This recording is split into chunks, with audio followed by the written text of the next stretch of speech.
सो hello बच्चा, welcome back to our channel. बच्चा, one of the most high weighted chapter है ये आपका मॉडर्न फिजिक्स।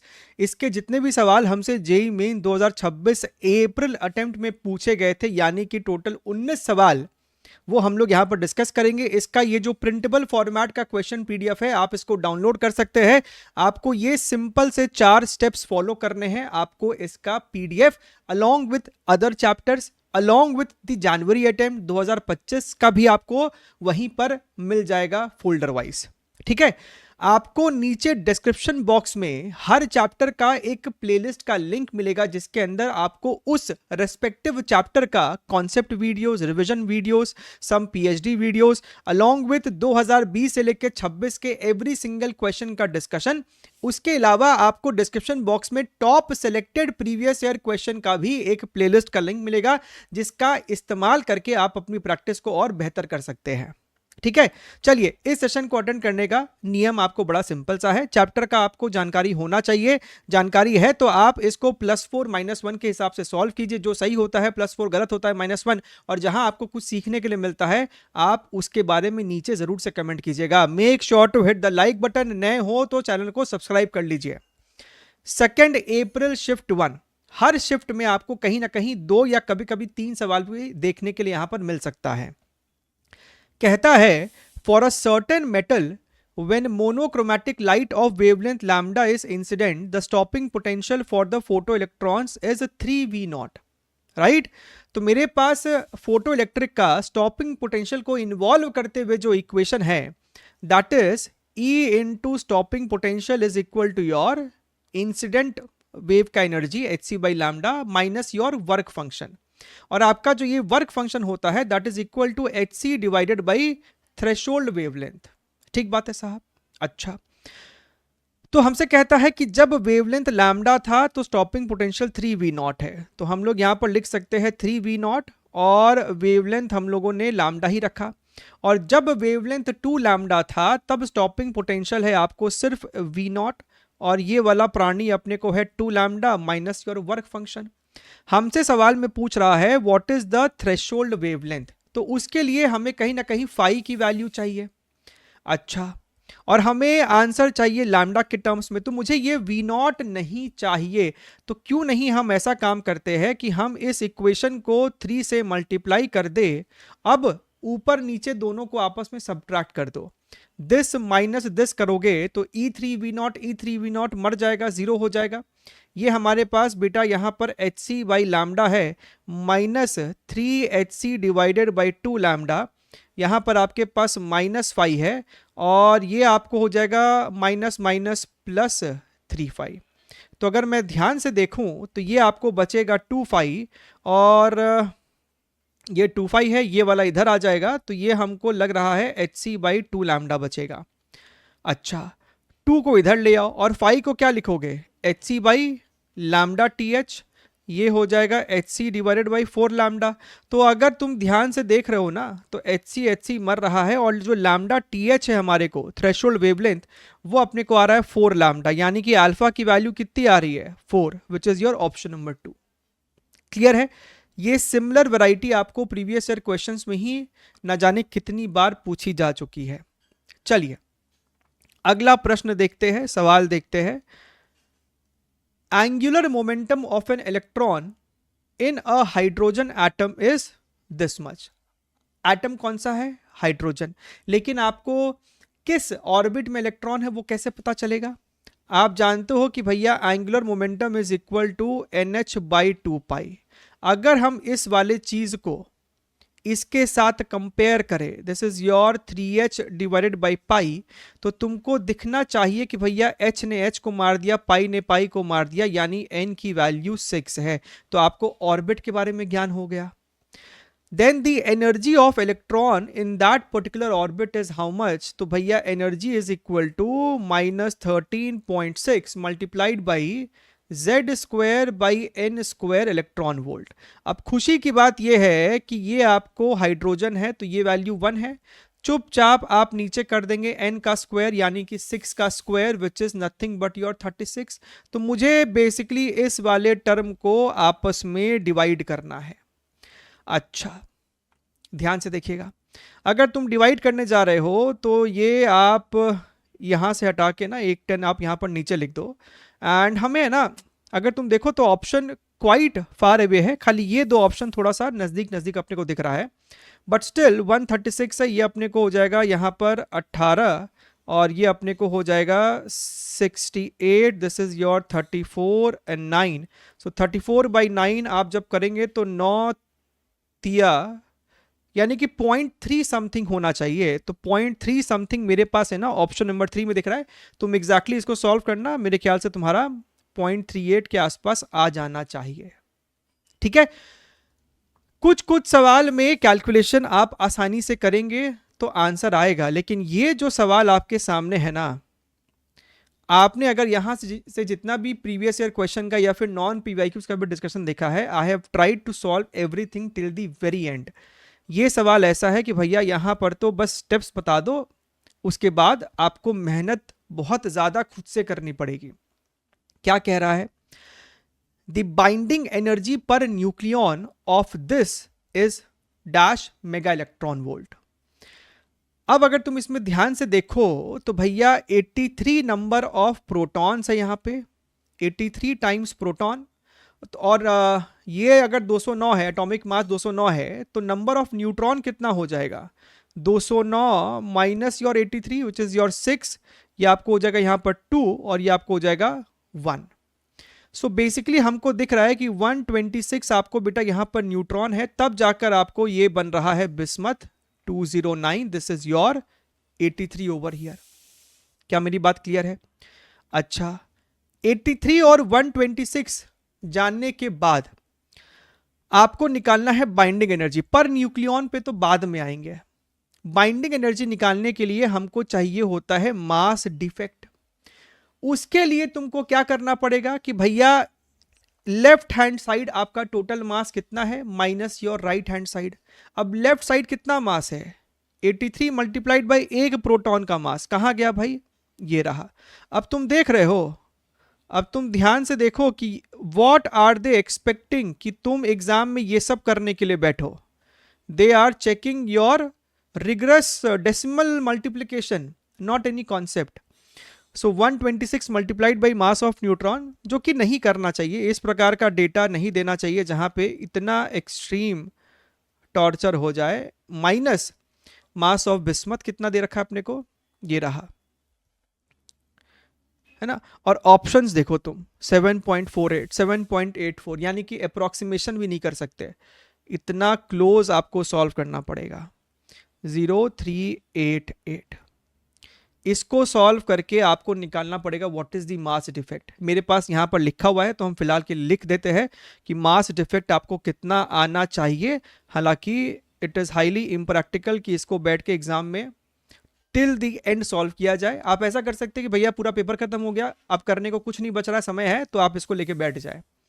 मास डिफेक्ट आएगा, मास डिफेक्ट आने के बाद हम लोग यहां से निकालेंगे कि भैया आपको बाइंडिंग एनर्जी कितना है, तो वो आपको हो जाएगा कि मास डिफेक्ट मल्टीप्लाइड बाई 931, जो आपका ये टर्म है 931, ये आपको हो गया बाइंडिंग एनर्जी। लेकिन हमको चाहिए सवाल में बाइंडिंग एनर्जी पर न्यूक्लियन, तो ये हो जाएगा आपको मुन्ना mass defect multiplied by 931 divided by 209। ठीक बात है। आप इसको जब सॉल्व करोगे you will be getting 7.84 as the correct answer. ठीक है, तो ये वाला जो पार्ट है ना, ये सॉल्व करने में एक्सट्रीम मेहनत जाएगा, क्योंकि ये आपको प्रिसाइजली सॉल्व करना पड़ेगा। इसके बाद सॉल्विंग उतना मुश्किल नहीं है, क्योंकि 931/209 का रेशियो निकाला, उसको डेल्टा एम से मल्टीप्लाई करके आपको जो भी क्लोज आंसर दिख रहा है कर देंगे। मेहनत जो है ना वो आपको इधर ही है, और इसमें कोई ट्रिक नहीं लगा सकते। इसमें ट्रिक क्या लगाओगे? घसना पड़ेगा बैठ के। ठीक है, और भी इस प्रकार के आपको एक दो सवाल आगे देखने के लिए मिलेंगे, जहां जहां होगा हम आपको बताएंगे, और जहां जहां हम आपको करके दिखा सकते हैं यहां पर दिखाएंगे भी।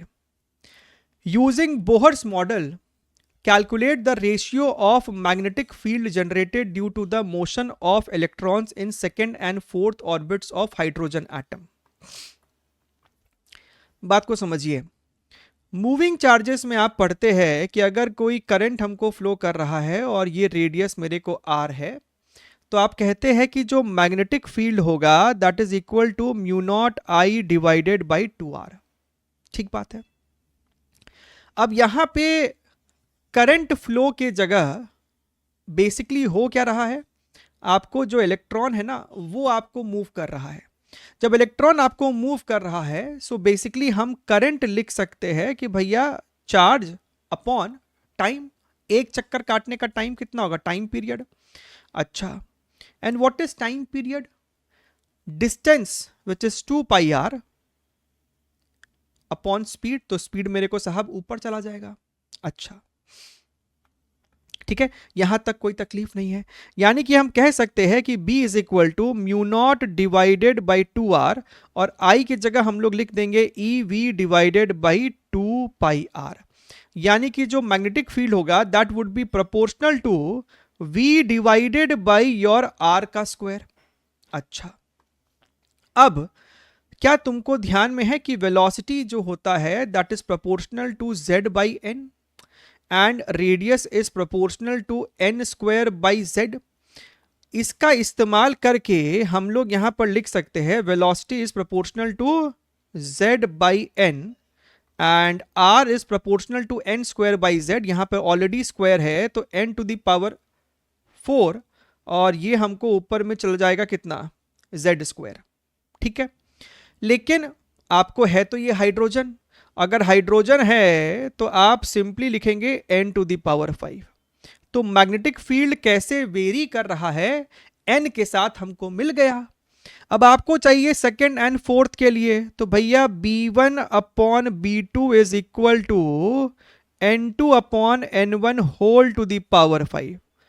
ये वाला ऑर्बिट है हमको 4 और उसके पहले वाला है 2 power 5। So this will turn out to be your 32 and 32 is indeed the correct answer. Clear है?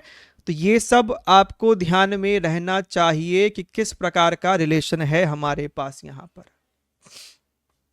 चलिए क्वेश्चन नंबर 5 हम लोग पहुंच चुके हैं 4 अप्रैल शिफ्ट 1 पे।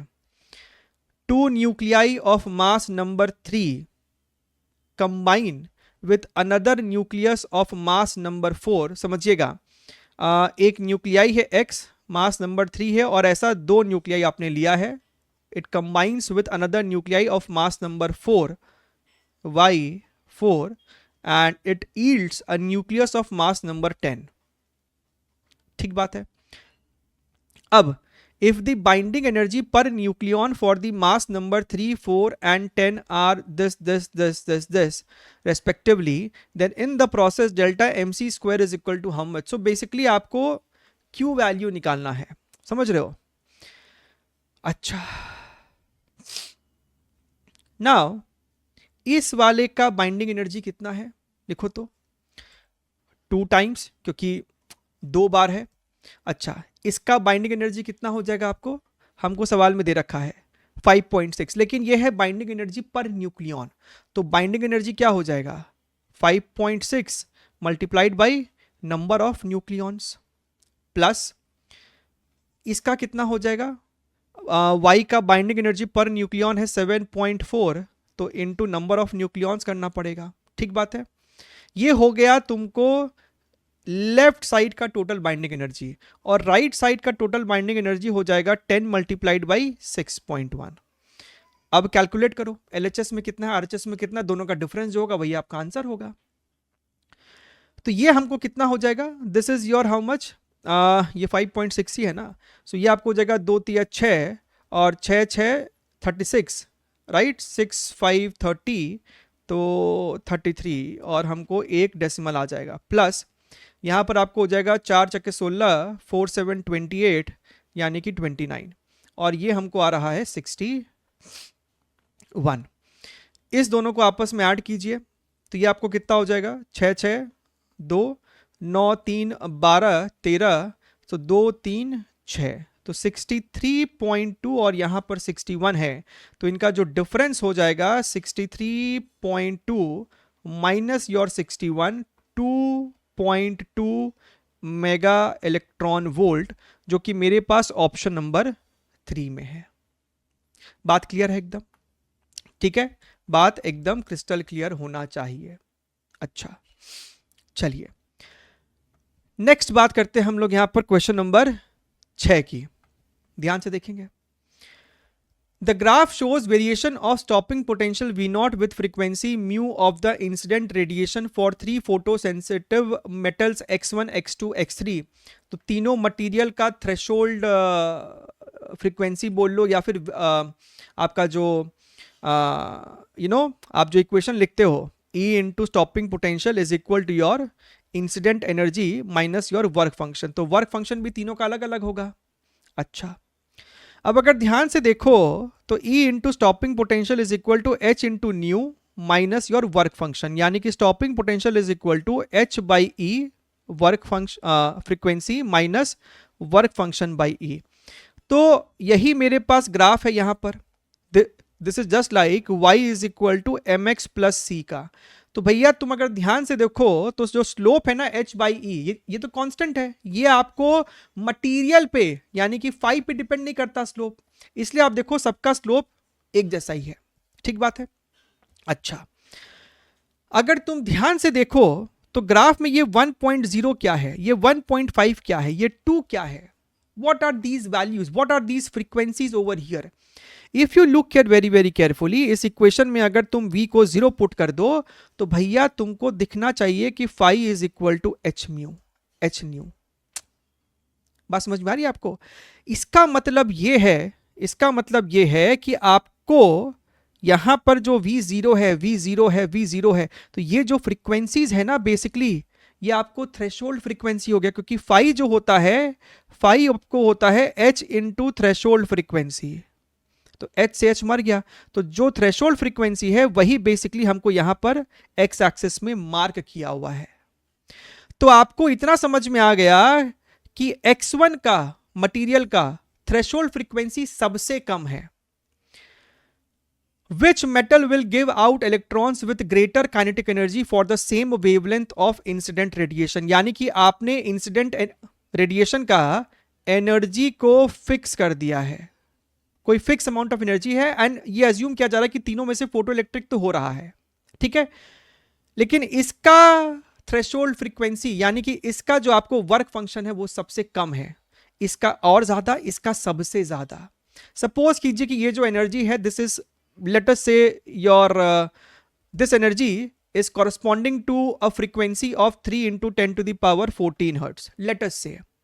तो जब इतना फ्रीक्वेंसी वाला एनर्जी तुम इंसिडेंट करवाओगे तो इसका तो थ्रेशोल्ड फ्रीक्वेंसी सबसे कम है, तो इसका काइनेटिक एनर्जी सबसे ज्यादा होगा। Kinetic energy is equal to h into nu minus your work function. समझ रहे हो?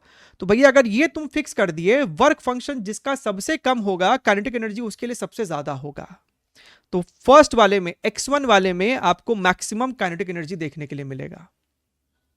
क्लियर आपको? एकदम बढ़िया है। चलिए, इसमें ये लेकिन अज्यूम किया जा रहा है कि जो भी आपका इंसिडेंट वेव होगा वो तीनों में ही फोटो इलेक्ट्रिक कॉज करेगा।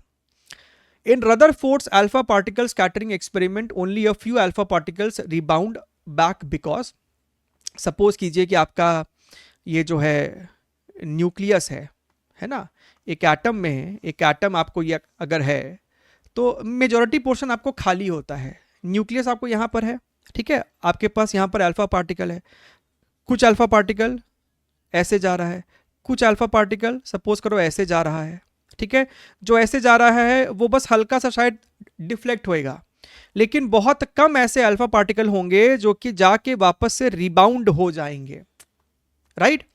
अच्छा, ये जो मेरा एक्सिस है, अगर ये मेरा न्यूक्लियस है, ये जो एक्सिस है ना, इस डिस्टेंस को हम कहते हैं इंपैक्ट पैरामीटर। यानी इंपैक्ट पैरामीटर जितना कम होगा रिबाउंड होने की चांसेस उतनी ज्यादा होंगी। द साइज ऑफ, अब हमसे कह रहा है only a few alpha particle rebound back because the size of gold nucleus is very small as compare to the size of gold atom. बिल्कुल सही बात है भैया, बहुत कम होंगे जो कि न्यूक्लियस के पाथ पे ट्रैवल कर रहे होंगे, क्योंकि मेजॉरिटी पोर्शन आपको खाली पड़ा है। तो ये स्टेटमेंट ट्रू है। Alpha particle and gold nucleus have equal charge, इसका कोई लेना देना नहीं है जो रिबाउंड वाला है ना। और पहली बात, इक्वल चार्ज का तो यहां पे सवाल ही नहीं उठता, अल्फा पार्टिकल का चार्ज अलग होगा, गोल्ड न्यूक्लियस का मेरे ख्याल से कुछ 79 के आसपास है, तो ये तो आपको एकदम गलत है। The impact parameter is minimum for a few alpha particles, सही बात है, बहुत कम ऐसे अल्फा पार्टिकल होंगे जिनका impact parameter almost approximately tending to zero होगा, जिस कारण से वो न्यूक्लियस के अलोंग जाएंगे और रिबाउंड होकर वापस आ जाएंगे। तो ये वाला भी स्टेटमेंट एकदम ट्रू है। अ few alpha particles have very high kinetic energy, ऐसा नहीं होता है, सभी अल्फा पार्टिकल का आपको सिमिलर एनर्जी होता है, सभी आपको सिमिलर पोटेंशियल डिफरेंस से एक्सेलरेट करवाए जाते हैं, तो ये आपको फॉल्स है। Only a few alpha particles undergo head on collision with the nuclei, बिल्कुल सही बात है, बहुत कम ऐसे होते हैं जो कि ऑलमोस्ट न्यूक्लियस के अलोंग जाते हैं और हेड ऑन कोलिजन करके वापस आ जाते हैं। कोलिजन का मतलब ये नहीं कि एकदम टच ही कर जाते हैं, आगे आएंगे, ड्यू टू रिपल्शन उनका स्पीड कभी ना कभी अल्फा पार्टिकल का जीरो होगा और फिर वापस से वो यू टर्न ले लेंगे, तो ये वाला भी हमको ट्रू है। So A, C and E which is your option number 4। ठीक है, थियोरेटिकल क्वेश्चन था, एग्जाम में किया जा सकता है, इवन ऑप्शन एलिमिनेशन से भी हैंडल किया जा सकता था। डी ब्रॉगली वेवलेंथ के ऊपर भी आपको कई प्रकार के सवाल देखने के लिए मिलेंगे आज के सेशन के अंदर। The de Broglie wavelength associated with an electron accelerated through a potential difference V is lambda। अब समझना, डी ब्रॉगली वेवलेंथ हमको होता है h/mv, और mv के जगह, मोमेंटम के जगह हम लोग लिख सकते हैं √2m इंटू काइनेटिक एनर्जी, और काइनेटिक एनर्जी के जगह हम लोग लिख सकते हैं this energy is gained when it is accelerated through a potential difference, जो कि v बोल रहा है, तो जो भी चार्ज है multiplied by potential difference. So this is how you define your D Broglie wavelength in these particular terms. अच्छा, तो जब इलेक्ट्रॉन को आपने एक्सेलरेट करवाया v पोटेंशियल डिफरेंस से, तो ये डी ब्रॉगली वेवलेंथ है। And the de Broglie wavelength associated with a proton accelerated through the same potential difference is lambda P. तो हमसे सवाल में कह रहा है कि भैया h तो कांस्टेंट है, पोटेंशियल डिफरेंस भी कांस्टेंट है, और चार्ज भी फिक्स है, चार्ज का जो मैग्नीट्यूड है वो तो फिक्स है ना, चाहे प्रोटॉन हो चाहे इलेक्ट्रॉन हो, यानी कि de Broglie wavelength is inversely proportional to your mass, right. आपसे ये पूछ रहा है lambda e upon lambda p, so this is equal to under root of mass of proton upon mass of electron, जो कि मेरे पास ऑप्शन नंबर 1 में है। अब तुम खुद बताओ कितना डायरेक्ट क्वेश्चन है, ध्यान से करेंगे 4 नंबर आपके मिल जाएंगे। एक और सवाल है आपको यहां पर डी ब्रॉगली वेवलेंथ का ही, क्या बोल रहा है, an electron of mass m is moving in an electric field E vector is equal to -2 E0 I cap. इसका मतलब है कि अगर मैंने अपना x एक्सिस को इस प्रकार से डिफाइन किया है, ये सपोज करो x इक्वल टू 0 है, व्हाटएवर, तो ये मेरे को पॉजिटिव x एक्सिस है, तो इलेक्ट्रिक फील्ड हमको सवाल में दे रखा है कि लेफ्ट साइड है, ऐसा, मैग्नीट्यूड इज 2 E0, सही बात है। With an initial velocity this much, आपका जो इलेक्ट्रॉन है ना, आपका जो इलेक्ट्रॉन है, आपने उसको वेलोसिटी दिया है towards right side, initial velocity is v0। अब समझना, ये एक इलेक्ट्रॉन है, नेगेटिव चार्ज है, इसका मैग्नीट्यूड भले ही आपको E है, लेकिन ये आपको है तो इलेक्ट्रॉन, तो इलेक्ट्रिक फील्ड अगर राइट लेफ्ट साइड है, तो इलेक्ट्रिक फील्ड इस पे फोर्स लगाएगा टुवर्ड्स राइट साइड, तो फोर्स ऑन इलेक्ट्रॉन कितना हो जाएगा, electronic charge multiplied by electric field, right. यानी कि इलेक्ट्रॉन का जो एक्सेलरेशन होएगा that is equal to force on the electron upon mass of the electron. ठीक बात है सर, ये मेरा समय 0 था, यानी किसी टाइम t पर इलेक्ट्रॉन का जो वेलोसिटी हो जाएगा, इनिशियल वेलोसिटी भी राइट साइड है और एक्सेलरेशन भी राइट साइड है, तो v is equal to u plus at, u plus ये क्या हो गया मेरे को a इंटू टी। तो तुमको किसी भी जनरल टाइम पे वेलोसिटी मिल गया, स्पीड मिल गया इलेक्ट्रॉन का, तो भैया डी ब्रॉगली वेवलेंथ क्या हो जाएगा, डी ब्रॉगली वेवलेंथ हो जाएगा अपने को h/mv, mv, तो यहां पर आप लिखेंगे v0 plus this is your 2e divided by m into T. लेकिन आप देखो मेरे को आंसर चाहिए लैम्डा नॉट के टर्म्स में, और लैम्डा नॉट क्या है आप वो देख सकते हैं। तो हम कह रहे हैं कि यहां से वी नॉट को है ना कॉमन निकालो, h divided by m into we not, तो ये 1 हो जाएगा, ये हो जाएगा 2e, यहाँ पे e की जगह ई नॉट लिख दो, E nought divided by m into we nought into T. तो भैया h by M V nought is equal to 4 times lambda nought. ये जो h by M V nought है इसको लिख सकते हैं 4 times lambda nought, 1 plus 2e nought divided by M V nought times T, और ये हमको बेस्ट मैच कर रहा है मेरे ऑप्शन नंबर 3 के साथ। सो 9th का जो है थर्ड हमको सही दिख रहा है। अब इसमें हुआ क्या था कि हालांकि एनटी ने आपको यही आंसर दिया है, लेकिन कई बच्चों का उस टाइम पे कई बच्चों ने इसको चैलेंज भी किया था on the fact that sir यहाँ पे लिखा हुआ है E is charge of the electron. ये तो जब यहाँ पर वैल्यू पुट करेंगे तो विद साइन पुट करेंगे तो एक माइनस साइन आ जाना चाहिए which will give this as the answer, but NTA went with this. And कहीं ना कहीं अगर आप एक नज़र में इसको सॉल्व करें तो विदाउट एनी कॉम्प्लिकेशन आप यहाँ तक पहुँच जाना चाहिए। एंड यस, थोड़ा सा लैंग्वेज में और क्लैरिटी रख सकते थे, but I think it is fine, we can go with option number 3 as well. चलिए बात करते हैं इस सवाल की, क्वेश्चन नंबर 10 की। ठीक है, in the hydrogen atom the electron makes a transition from the higher orbit to a lower orbit. The ratio of radius of orbits is given by this। समझिएगा, R1 बाई R2, हम लोग R1 by R2 कर देते हैं, ये दिया हुआ है आपको 16/4। ठीक है, अच्छा, और आप जानते हो, और ये कौन सा एटम, हाइड्रोजन एटम है, आप जानते हो कि radius is proportional to n square by z। तो z तो दोनों में सेम है, यानी कि हम R1 बाई R2 को लिख सकते थे n1 स्क्वायर बाई n2 का स्क्वायर, यानी कि हम लोग n1 बाई n2 को लिख सकते थे 4:2। ठीक बात है साहब, यानी कि जो पहला ऑर्बिट था ना वो आपको था 4th ऑर्बिट, समझिएगा 1 2 3 4। इसका मतलब ये है कि जो इलेक्ट्रॉन है ना वो आपको ट्रांजिशन किया है 4th से 2nd ऑर्बिट पे। The wavelength of photon emitted due to this transition is dash nanometre, और हमको कहता है कि भैया रिडबर्ग कांस्टेंट आप इतना ले लेना अपने प्रॉब्लम सॉल्विंग के लिए। ठीक बात है सर। देखिए आप ऑप्शन को देखिए, सभी ऑप्शन इतने दूर दूर है कि आप यहां पर इसका इस्तेमाल करने के बजाय या जगह एक और चीज का इस्तेमाल कर सकते थे। 1 का एनर्जी आपको याद है -13.6 -3.4 -1.51 -0.85। तो भैया जब 4 से 2 पे आप ट्रांजिशन कर रहे हो तो जो एनर्जी डिफरेंस है, that energy difference is how much, 3.4 minus 0.85, 3.40, this is your 0.85। तो ये अपने को यहाँ पर 5 आ जाएगा, दिस विल, ये आपको हो जाएगा 3, यानी कि 5 एक और आ गया, this becomes your 2.55।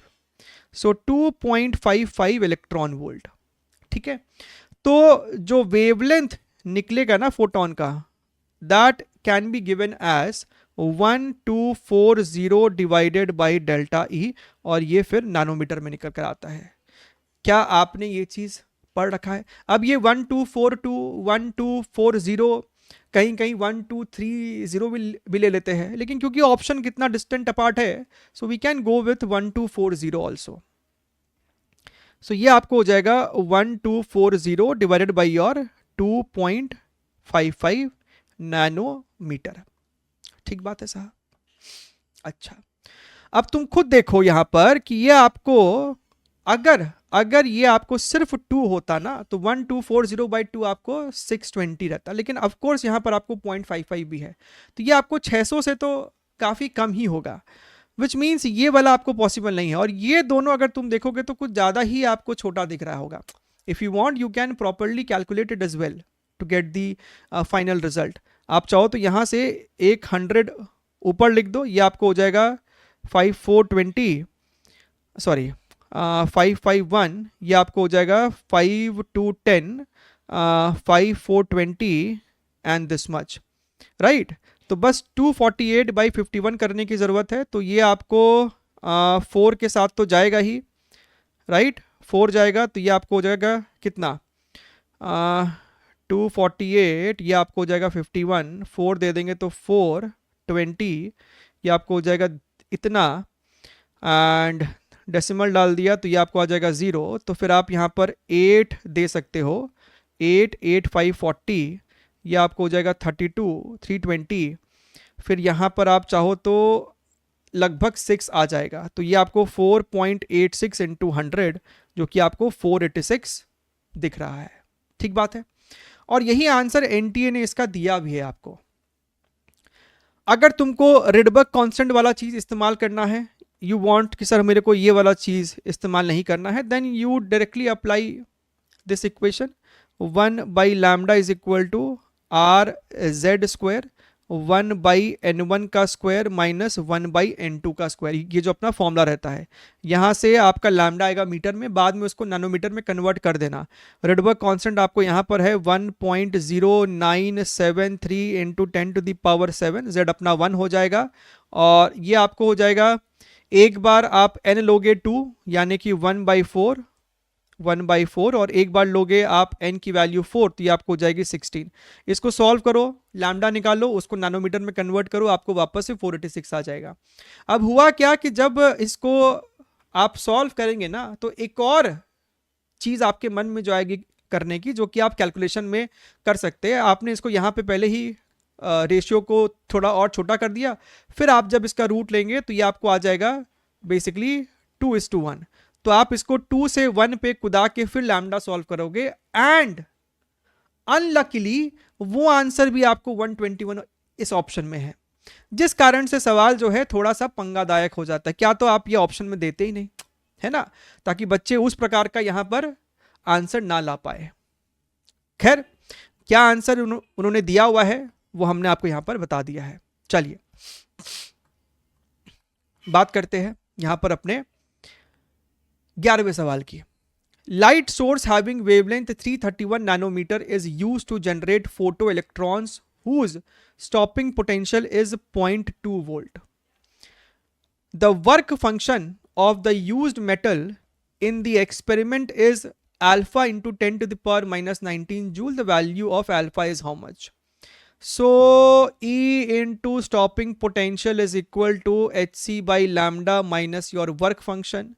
So work function is equal to your hc by lambda minus E into stopping potential. ठीक है, अपने को आंसर चाहिए जूल्स में।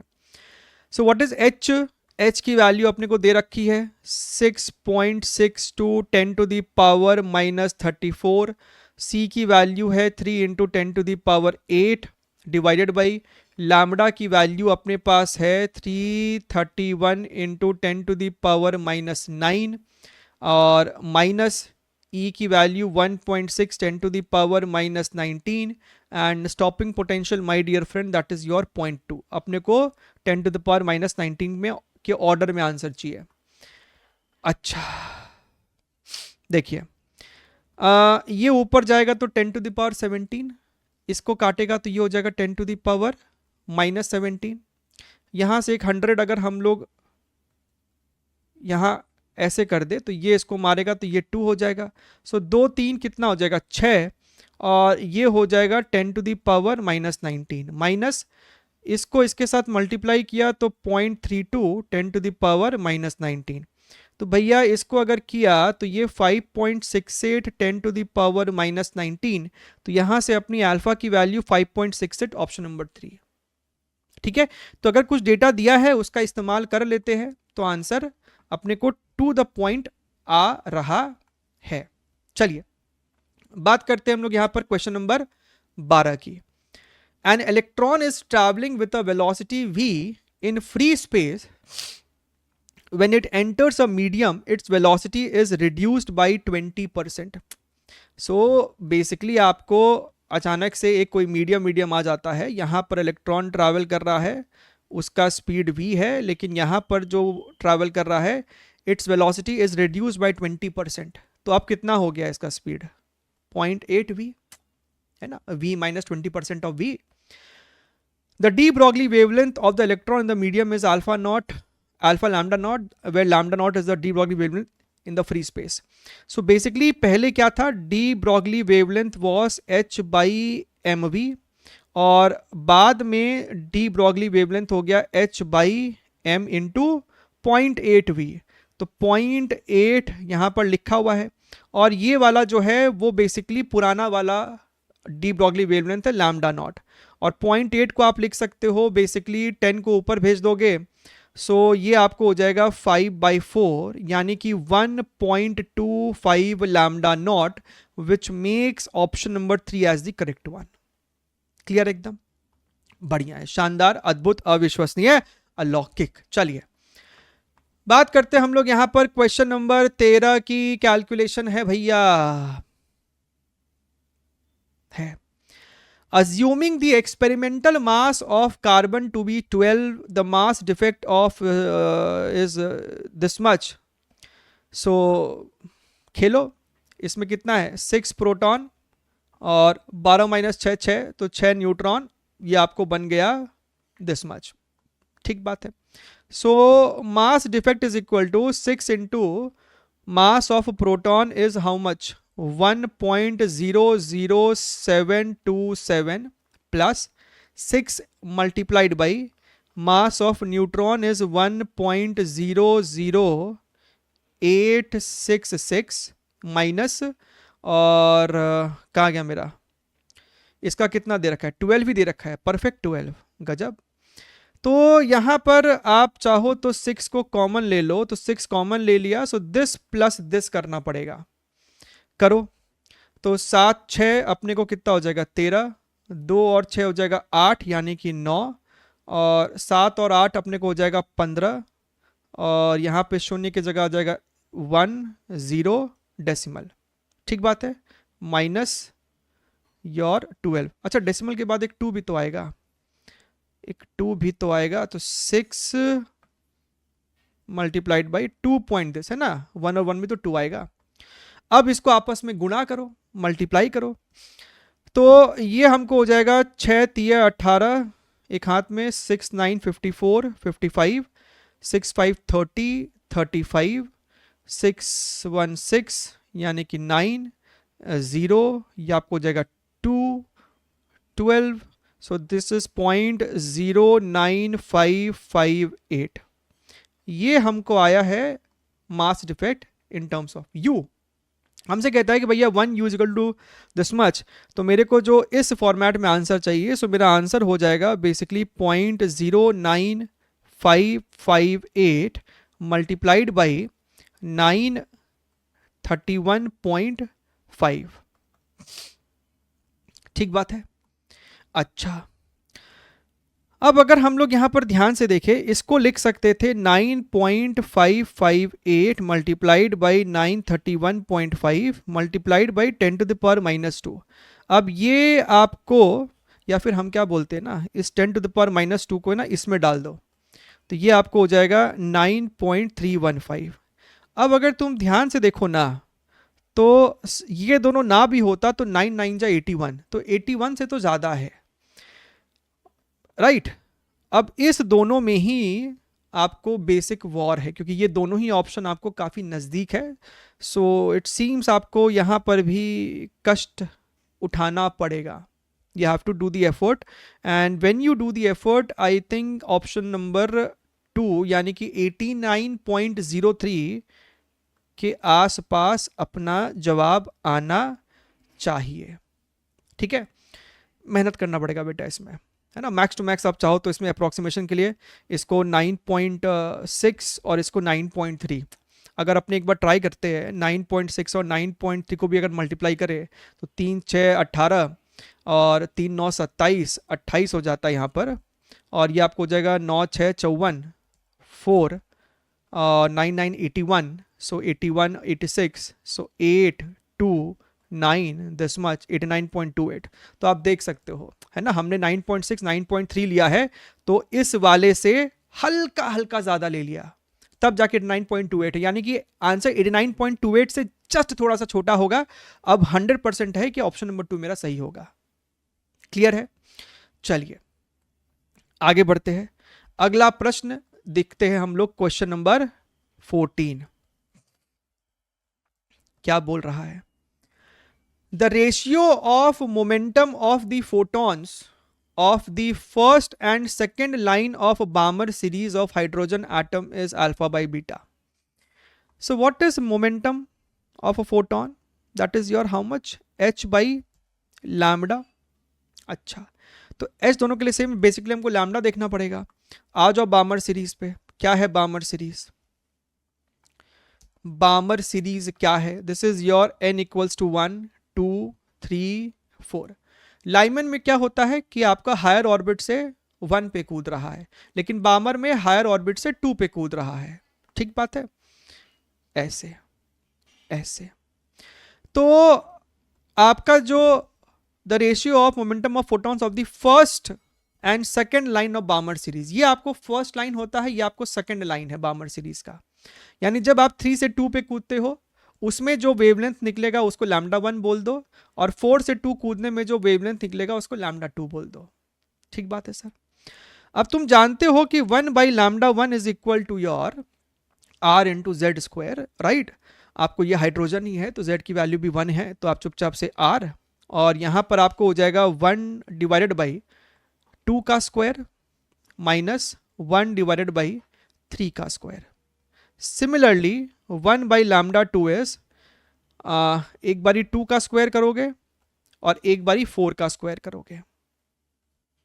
ठीक है, इसको सॉल्व करोगे तो ये आपको निकल कर आएगा 5 बाई 36, और इसको सॉल्व करोगे तो ये आपको निकल कर आएगा, नीचे आप 16 एलसीएम लोगे, 4 माइनस 1 3।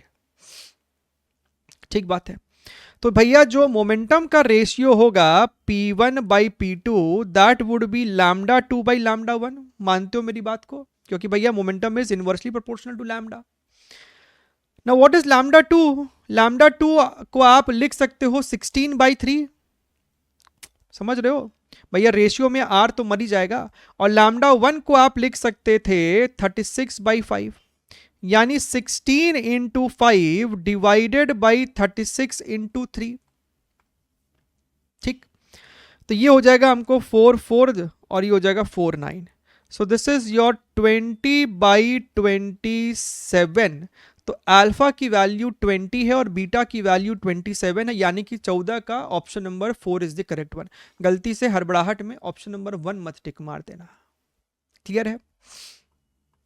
बढ़िया है। चलिए question number 15, again calculation heavy question है। ठीक है, देखते हैं कहां तक कर पाते हैं। जहां तक हिम्मत रहेगा उतना करेंगे, बाकी बोल देंगे हम। द एनर्जी रिलीज्ड व्हेन इतना मास, इतना kg of lithium is converted into helium by proton bombardment. पहले तो रिएक्शन लिखो, लिथियम है ना, proton, this gives you how much? This gives you helium. अब पहले तो रिएक्शन को बैलेंस करो, ये आपको प्रोटॉन है तो 7 एकम 8, तो यहां पर 8 करवाना है तो उसको 2 से मल्टीप्लाई करो, और ये 2 इंटू 2 4 और ये भी 4, तो बैलेंस हो गया इक्वेशन। बढ़िया है। Now if you look here very very carefully, blah blah blah blah blah blah blah, तो कितना एनर्जी रिलीज हुआ है, तो हमको है ना सबसे पहले एक सिंगल रिएक्शन में मास डिफेक्ट कितना है जानना पड़ेगा। सॉल्व करो। Mass defect is equal to, lithium का मास कितना है? 7.0183 plus mass of proton, this is your 1.008 minus 2 times mass of helium which is your 4.004। तो भैया जब इन दोनों को आप आपस में ऐड करोगे तो 8 वाला 3 के साथ जाएगा, कितना हो जाएगा? 1 0 और 8 9, 0 और 1 1। ओहो, पूरा ही गड़बड़ कर दिए। उससे बढ़िया है ना यहाँ पे लिखो 008, ऐसे लिख लेते हैं। सो ये हमको हो जाएगा यहाँ पर 3 8 8 16, ये हो जाएगा 2 0 8 माइनस, और ये हमको हो जाएगा 8.008, है ना। यहां तक तो ठीक लग रहा है। अब इसको है ना आप आपस में सब्ट्रैक्ट करो, समझ रहे हो? Now you subtract it. तो भैया हम तो कह रहे हैं कि 8.008 आप यहां पर कुछ इस प्रकार से लिख दो, ठीक है। तो ये हमको हो जाएगा 3, यहां से हमको आ जाएगा 8, और ये बचेगा 1 और 0 और इतना। अब ये है आपको mass defect of one reaction. तो एक रिएक्शन में आपको कितना एनर्जी रिलीज हो रहा है, दैट इज हाउ मच। एक रिएक्शन में आपको कितना एनर्जी रिलीज हो रहा है, तो 0.0183 मल्टीप्लाइड बाई योर 931, राइट, एक रिएक्शन में, यानी कि जब 1 एटम लिथियम का आप कंज्यूम कर रहे हो। अब ये जानो कि इतने मास में कितना नंबर ऑफ लिथियम एटम है। तो number of moles is how much, mass, इसको पहली बार 7000 करो, ये किलोग्राम था तो ग्राम में कन्वर्ट किया, 17.13 mass divided by molecular mass. तो लिथियम का मॉलिक्यूलर मास आप 7 ग्राम ले लेंगे तो 7 ग्राम हो गया। ये हो गया नंबर ऑफ मोल्स। तो नंबर ऑफ एटम कितना हुआ, नंबर ऑफ एटम हो गया number of moles multiplied by your Avogadro number, this fellow, 6 × 10⁻23। अच्छा, 7 को इससे मार दो, ये 1000 हो जाएगा। यानी कि भैया इतना एटम लिथियम का आप कंज्यूम कर रहे हो, और एक एटम के कंज्यूम होने से इतना एनर्जी रिलीज होता है, और ये एनर्जी भी बाय द वे आपको मेगा इलेक्ट्रॉन वोल्ट में है। हमको आंसर चाहिए सिर्फ इलेक्ट्रॉन वोल्ट में। तो भैया 10⁻6 से मल्टीप्लाई कर दो, मेगा को हटाओ, समझ रहे हो। तो जो टोटल एनर्जी रिलीज हो रहा है that is this fellow 0.0183 multiplied by 931 multiplied by 10⁻6 multiplied by your 1000 into this, which is your 10⁻26 multiplied by 6 divided by 17.13,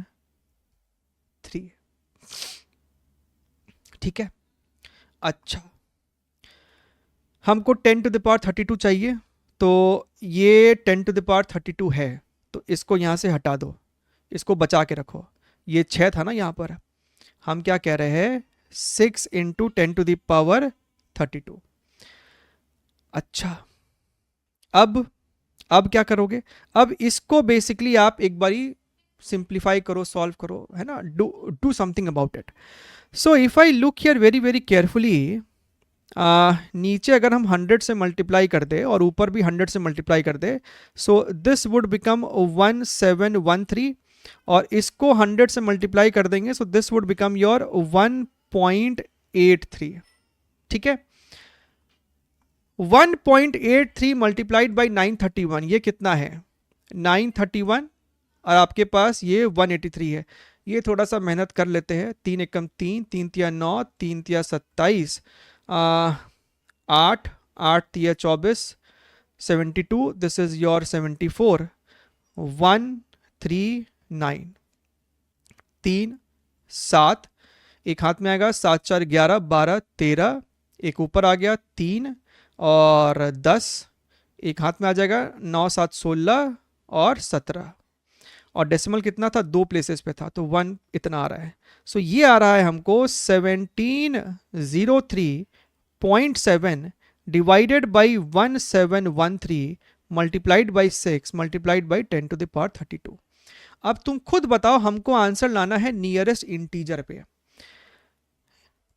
इसको अगर तुम सॉल्व करोगे तो तुमको नहीं दिख रहा है, देखो ये तो हमको इसके साथ मैच कर रहा है, तो तुमको नहीं लग रहा है कि सर ये जो अल्फा है ये सर हमको 6 के पास आना चाहिए, बिकॉज 1703 और डिवाइडेड बाई 1713, ये वैल्यू तो आपको ऑलमोस्ट 1 है, 0.99 समथिंग होगा, उसको 6 के साथ मल्टीप्लाई करके राउंड ऑफ करेगा तो वापस से तुमको 6 नहीं आ जाएगा आंसर में।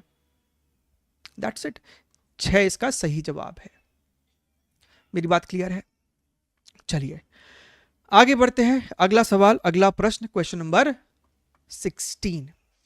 The energy released if hydrogen atoms are combined to form this much, और कौन सा हाइड्रोजन है, ये वाला हाइड्रोजन है। दिस, ऑफ कोर्स आप ऐसा 2 हाइड्रोजन ले रहे होंगे तभी आपको इक्वेशन बैलेंस होगा, हीलियम बन गया यहां पर, ठीक बात है।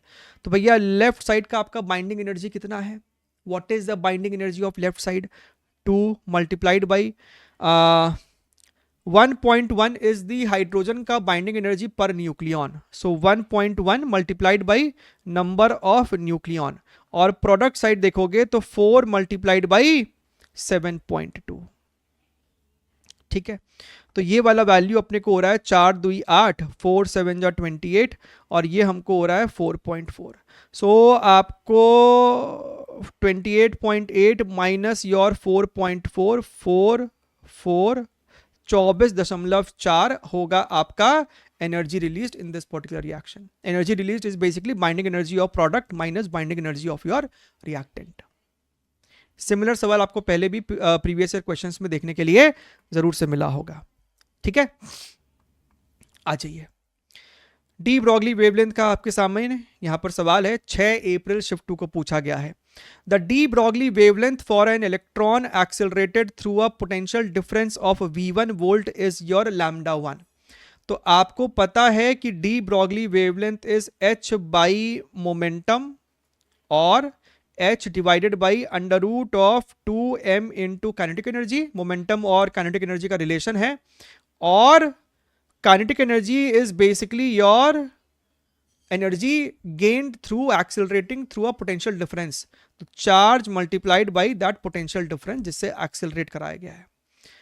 The de Broglie wavelength for electron accelerated through a potential difference v1 is lambda 1। When the potential difference is changed to v2, the associated de Broglie wavelength is increased by 50%। तो v1 by v2 कितना है, तो यहां से हमको दिख रहा है कि भैया सब कुछ सेम है, वही इलेक्ट्रॉन है, मतलब मास और चार्ज सेम है, h सेम है, यानी de Broglie wavelength is inversely proportional to like this.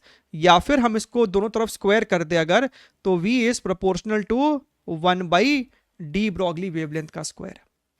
तो हमको यहां से दिख रहा है कि v1 by v2 is equal to lambda 2 by lambda 1 का होल स्क्वायर।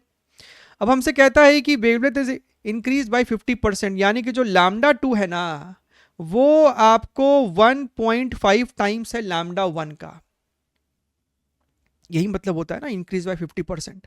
तो लैम्डा 2 को आप जब इतना लिखोगे तो बेसिकली आपके पास ये बच रहा है 1.5 का होल स्क्वायर। 1.5 मतलब कितना, 3/2, 3/2 का स्क्वायर कितना हो जाएगा, 9/4। तो अल्फा की वैल्यू अपने को 4 आ रही है, 17th का 4 इज द करेक्ट वन। चलिए आगे बढ़ते हैं, अगला सवाल देखते हैं, अगला प्रश्न हम लोग यहां पर देखते हैं। K1 and K2 be the maximum kinetic energies of photoelectrons emitted from a surface of a given material for the light of wavelength lambda 1 and lambda 2। अगर lambda में ये relation है तो work function of the material is how much? So maximum kinetic energy is equal to incident energy minus your work function। तो हमसे कहता है कि पहले आपको K1 है hc upon lambda 1 minus your work function, और फिर हमसे कहता है कि K2 है जब आपको वेवलेंथ ही लैम्डा 2 है, ठीक है। लेकिन लैम्डा 2 की जगह हम लोग क्या लिख सकते हैं, लैम्डा 1/2, सो लैम्डा 1/2। अब हमको चाहिए वर्क फंक्शन, हमको ये लैम्डा 1 में कोई इंटरेस्ट नहीं है, तो क्यों नहीं हम ऊपर वाले इक्वेशन को 2 से मल्टीप्लाई करके दोनों को आपस में सब्ट्रैक्ट कर देते हैं। सो 2K1 माइनस योर K2, अब 2 इंटू HC बाई लैम्डा मर गया, यहां पर कितना है -2 माइनस माइनस प्लस। तो अगर तुम ध्यान से देखो -5 है ना, तो इसको इधर ले आओ और ये पूरे को उधर ले जाओ, तो K2 minus 2K1, K2 minus 2K1, option number 4 is the correct one, ठीक है। चलिए करते करते आप आ चुके हैं आज के इस सेशन के आखिरी सवाल में, जो कि आपको कहीं ना कहीं आउट ऑफ सिलेबस फीलिंग दे रहा है। हमारे ही चैनल पे मॉडर्न फिजिक्स का आपको प्लेलिस्ट मिलेगा, मॉडर्न फिजिक्स का 6 कॉन्सेप्ट वीडियो है, जिसका जो 5वां वीडियो है उसके अंदर इस कॉन्सेप्ट की चर्चा की गई है with the derivation also. two radioactive substances A and B of mass number इतना respectively shows spontaneous alpha decay with same Q value of 1 mega electron volt. The ratio of energies of alpha rays produced by A and B is how much? अभी हमारे ही channel पे हम खाली वो page दिखा रहे हैं उस 5th पार्ट वाले मॉडर्न फिजिक्स के वीडियो का। उसमें हमने आपको करवाया है alpha beta and gamma decay, जहां पे अल्फा डीके में हमने ये प्रॉपर आपको डिराइव करके दिखाया है relation between the kinetic energy of the alpha particle is equal to Q value bracket A - 4 upon A। A क्या है, आइए सवाल पे आ जाते हैं। ए यहां पर क्या है, आपको बेसिकली यही है ना, उस सब्सटेंस का आपको atomic mass. The ratio of energies है ना, द रेशियो ऑफ एनर्जीज अगर तुमको निकालना है तो basically K1/K2 is equal to, सवाल में दोनों का Q वैल्यू हमको कहता है सेम है, सो बेसिकली बस इसका रेशियो लेना है A - 4। A क्या है 200, सो 200 - 4 is 196 upon 200 divided by 212 - 4 is how much, 208 upon 212। अभी भी इसको सॉल्व करना पड़ेगा, ऐसा कुछ नहीं है कि बस देखते के साथ टिक मार दिए। 212 अपॉन 208 मल्टीप्लाइड बाई 200, ठीक बात है साहब। चलिए इसको काटा पीटी करते हैं। तो यहां पर अपने इसको लिख सकते हैं 4 5 20 4 2, तो ये हमको लगता है कि कटेगा क्या, 4 चक्के 16, 3 बच रहा है 9, बिल्कुल कटा। और भी काट छाट कर सकते हैं अपने, ये हो जाएगा 100, ये आपको हो जाएगा कितना 106, और कटेगा तो ये हो जाएगा 26 और ये आपको हो जाएगा 53, और तो नहीं दिख रहा कटते हुए। तो डिनोमिनेटर में मेरे पास आ रहा है 2600 जो कि मेरे पास इस वाले में है। क्या इसको मल्टीप्लाई करने पे ये आपको आ रहा है क्या, this is your 53 multiplied by 49 which is nothing but 50 - 1, तो ये आपको हो जाएगा 5 या 15, 5 25 26 माइनस योर 53, तो ये आपको 2597 दिख रहा है हमको आता हुआ। बिल्कुल सही बात है, option number 3 is the correct one. ठीक है, चलिए ध्यान रखिए, take care, wish you all the very best and bye bye.